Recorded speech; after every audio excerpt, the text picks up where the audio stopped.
Hi, I'm Wright Pearson, and I started my passion for cars when I opened a body shop in 1980, and we ran it for 9 years, and we restored many cars and a lot of race cars, and we did a lot of different paint. This is my wife, Midge Pearson, who also helps me chasing a lot of the old cars and helps me buy and sell and collect a lot of cars.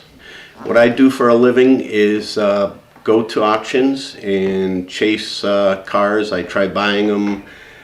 If I want to make sure that I can flip them and make sure that we can earn a profit. I do that roughly 4 to 5 days a week. Some of the auctions where I go to take up to 12 hours a day, and the only time I'd overpay for a car is something that either me or my wife Midge really wanted for our own collection, which we've done that in the past. We've definitely overpaid because we just had to have the car and we loved the car for ourselves. Some of the cars in the past we moved, there have been some very rare. We had a 69 Roadrunner Hemi, which was really nice. We've had some nice 32 and 34 Fords. We've had almost every Camaro that you can imagine, and now we're really passionate about the big winged Mopars in the 1960s. We really think those are the most appreciating market, and especially across seas. We've been to almost all the auctions throughout the East Coast and a lot of the shows, and we see the market ups and downs. It was definitely bad from 2007. It's really starting to move right now. We see the trends are changing drastically. The mid-year Trans-Ams have doubled in just a matter of a couple of years. A lot of the Mopars we've noticed that had taken a big dive are really on a rebound, especially the big wing cars, the stuff from 57, 61. Those cars are just going right out of sight right now. Definitely a lot of trends with the custom street rods, which have really gone up lately, along with the pro touring. We noticed a lot of the Chevelles, the Camaros, pretty much every car that's been converted to pro touring. We noticed that the prices have gone up drastically.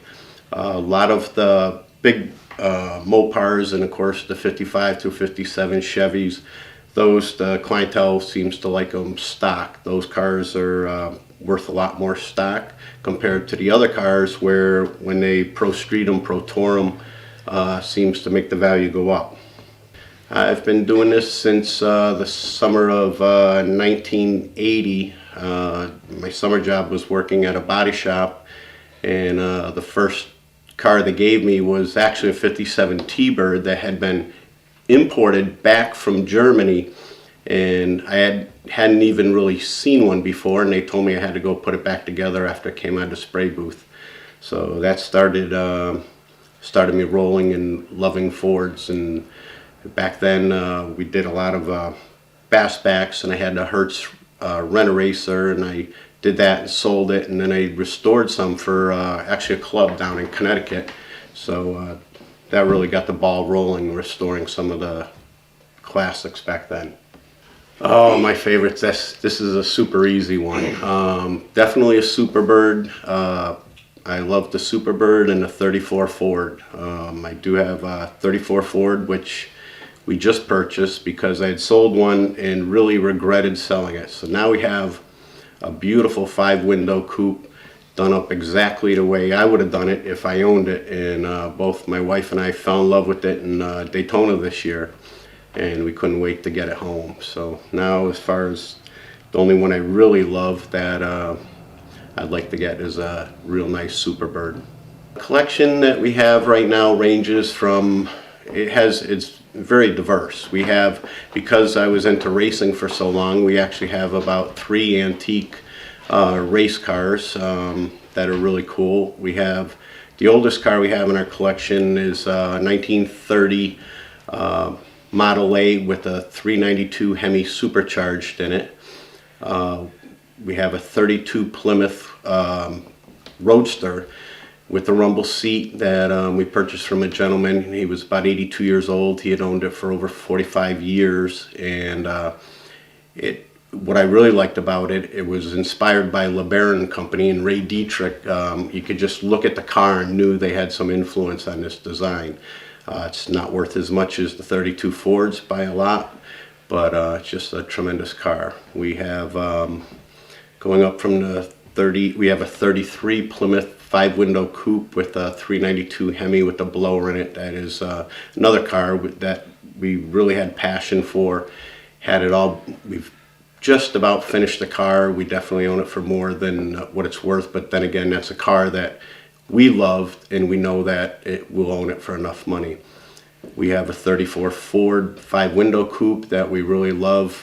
That's not for sale at any time. We have 55 Bel Air convertible. That's a very pretty car. That'll probably be going to the auction soon. We have a 67 GTO convertible 4-speed. That's a very nice car. My children have a little different taste than me. They always like Back to the Future and a DeLorean, so we bought a DeLorean, which will be one of theirs someday. We have a Indy Pace car, 1996 Viper GT supercharged with over 800 horsepower that my wife Midge says it's absolutely her favorite, and if I did sell it, I probably would end up in divorce court. So that car is definitely not for sale because I can't afford a divorce and I don't want to get her mad at me. And we have like I said, diverse. My kids also like the little diesel Volkswagen pickups from 1980. So we have a little Volkswagen pickup that's a diesel. That's a pretty cute little truck that actually they've been helping me work on, and they seem to have quite a bit of passion for that too.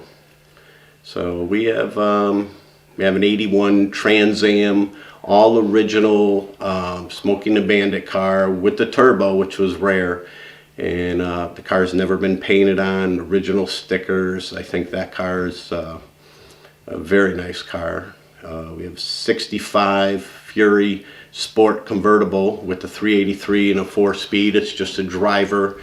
That car is very nice. We have a 68 Camaro that's basically a one-owner car from South Carolina. We just had it painted. We just picked it up actually yesterday. It's a 350 SS Le Mans Blue, which is a very nice car. And like I said, the mother bought the car, ordered it brand new, all her special way.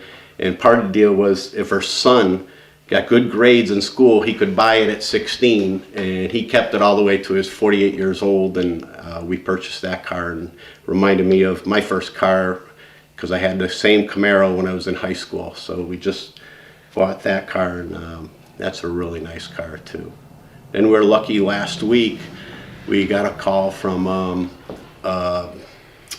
a nephew of a lady that had a brand new 64 Dodge 440 anniversary, and she bought it brand new, has 40,000 miles on it, and we brought it up here to Maine. Her nephew couldn't keep it and didn't have a garage, and we just purchased that car, and the old push button transmission, it's just all stock, but boy, what a beautiful car it is.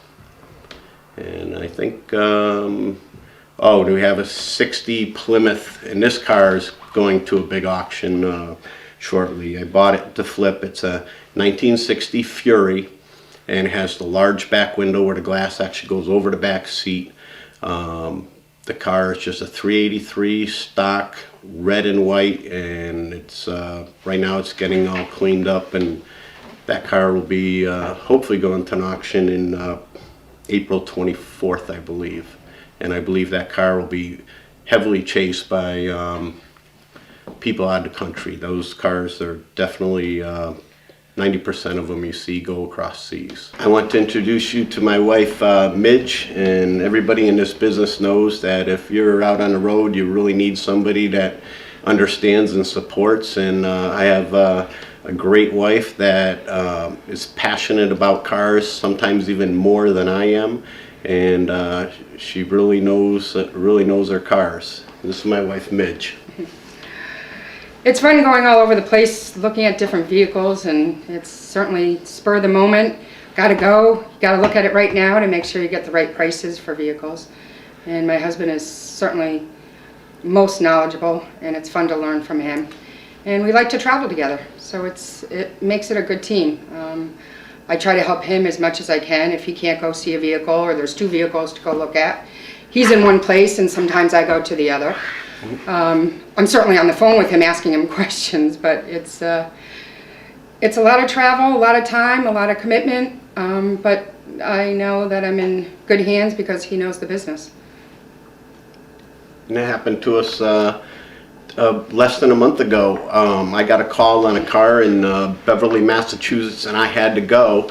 And at the same time, I wanted a Whizzer motorcycle I found out about 1947. I couldn't be at 2 places at once. I packed her up in the truck, sent her north. I went south. We're on the phone. We came back and had a really good night because we both got 2 vehicles that we really want. She did a good job. She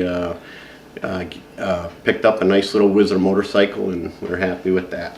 Yeah, that was fun. I've been doing this since I'm 16 years old, and I'm going to be turning 53, and we've seen the ups and downs of the business. We've experienced the highs and the lows, but just the excitement and passion that we have for buying cars and flipping cars and finding out cars that are worth more overseas and etc. It's something we're going to do for the rest of our lives. Both me and my wife get passionate about it, and we love doing it, and we're going to plan on doing it till actually we talk about it. We're going to be doing it when we retire. We will still be on the road doing it every day. If there's any other information that you need, you can contact myself, Wright Pearson, or my wife, Midge. Would be more than happy to talk to anybody. Thank you very much. Excellent. I'm impressed. Yeah, right off the top. Okay, now. Well, I forgot a few.